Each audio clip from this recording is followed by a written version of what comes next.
За, сайн мэцхан хүүхдүүд ээ. Өнөөдөр 18-аас 20 дугаар зууны их үеийн өргөн дахны улс орнуудын амьдрал, соёл сэдвийг бүгдээр үзнэ. За, эхлээ бүгдээрээ яг 3 баримттай эхлээд танилцъя. Эхний баримт нь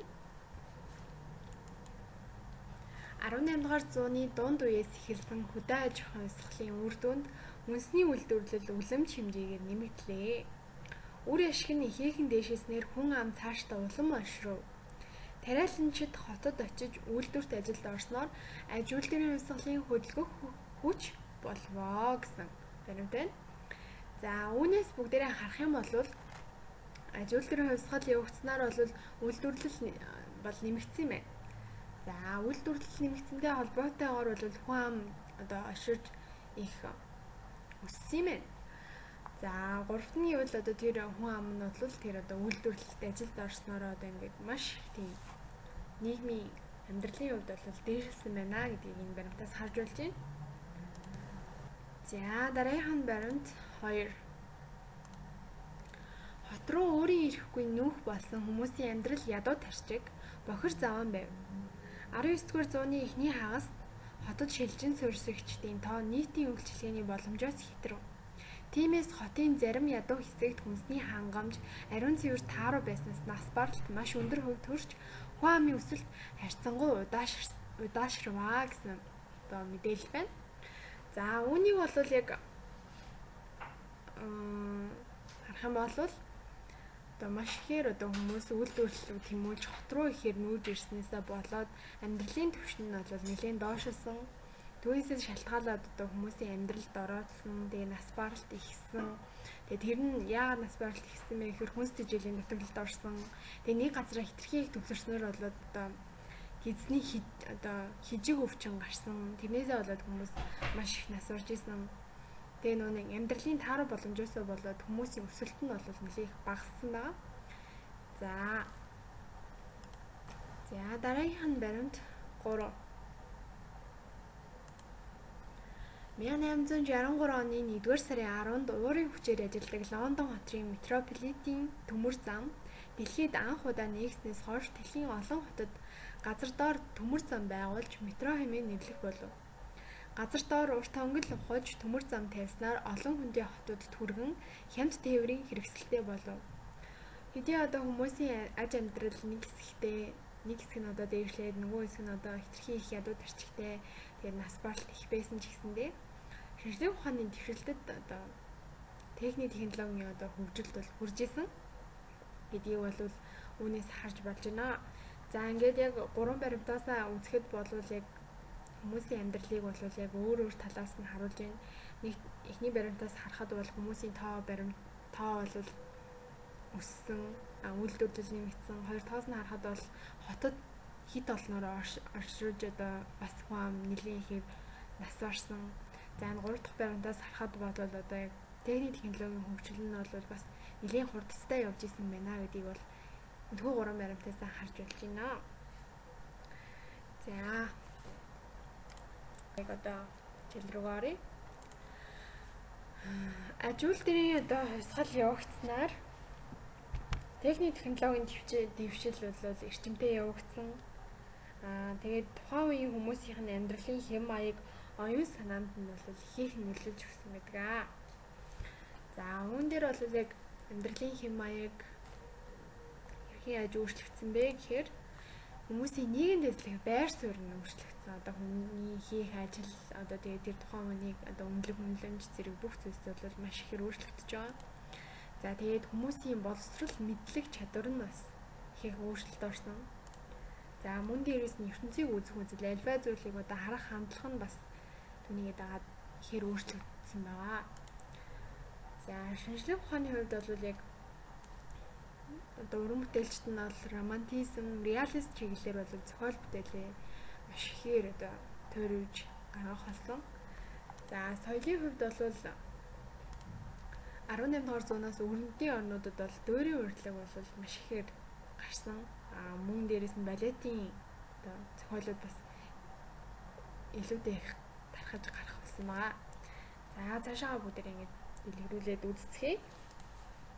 За тэгээд тухайн үедээ бол яг шинжлэх ухааны нээлтүүд бол маш ихээр болж исэн. За тэгээд тэр нээлтүүд одоо гаргасан одоо соён гэгэрүүлэгчд нь бол яг тэдгээрийн бүтээлүүд нь бол нийгмийн хөгжилд бол маш ихээр одоо төлөвлөс болж өгч исэн. Түүнээс нь одоо дурдвал Францын философч Рене Декарт, Жан-Жак Руссо, за тэгээд Английн 18 дахь Лорд Байрон, Гёте,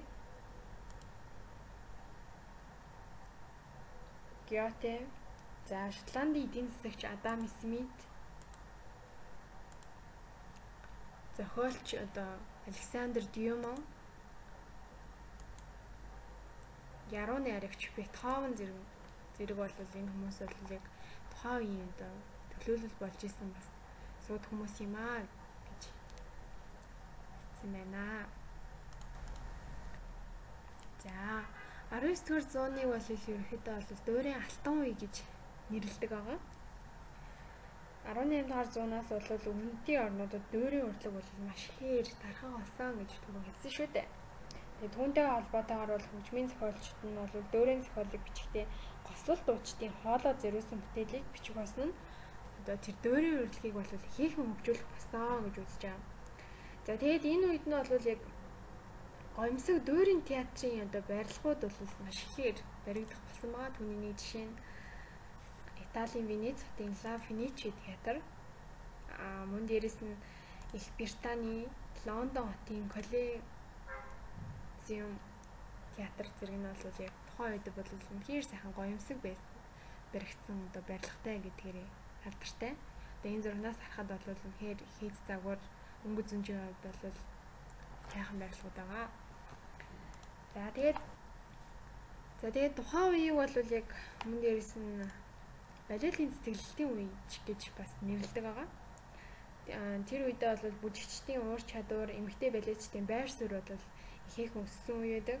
Тэгээд одоо тэр балетын одоо хөгжилд бол Францын Рамье, Оросын Чайковский нар бол маш их одоо нөлөө үзүүлсэн гэж үздэг. За тэгээд Чайковскийн бол бас нэрд гарсан бүтээлүүд байдаг. Түүний нэг нь бол одоо Хунт нуур,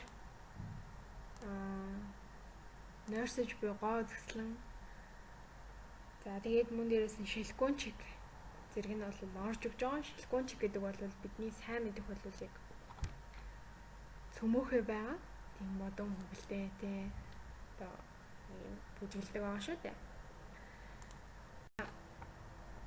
Үүний зэрэгцээгээр бол уран барилга бол бас шинэ одоо дүр төрх хийц одоо бүхий шинэ бүтээлүүд ихээр гарч иж байсан. За түүний нэг нь бол одоо Францын Эйфелийн цамхаг,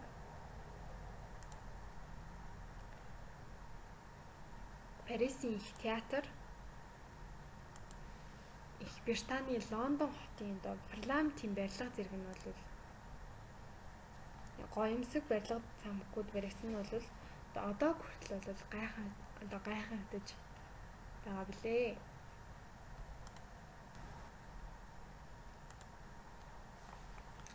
За тэр үедээ мөн бас уран зурагт бас өөрчлөлт орсон нь бол реалист уран зургууд бол маш ихээр гарсан байна.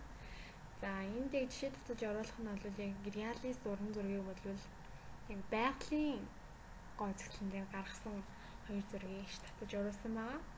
Эхнийх нь бол яг J. Dufresne-ийн замын зэрэг дэх царс, дараагийнх нь бол Памплебо өглөө гэсэн хоёр зураг байгаа. За энэ хоёр зургаас харахад бол ихээхэн яг байгалийн ингээ бодит дүр төрхийг үнэхээр үзэсгэлэнтэй гайхалтайгаар харуулсан бас харж болж байна. За тэр одоо ингээд 18-аас 20-р зууны ихэнх үеийн уран дөхний улс орнуудын амьдрал соёлд бол ихээхэн өөрчлөлт гарсан юм өндөр бүгдээрээ харлаа. За ингээд хичээлдээ төвтэй ингээд сайн үзээ сонсон хүмүүсттэй маш их баярлалаа. Ингээд анхаарал хандуулсанд талархлаа. За ингээд баяртай.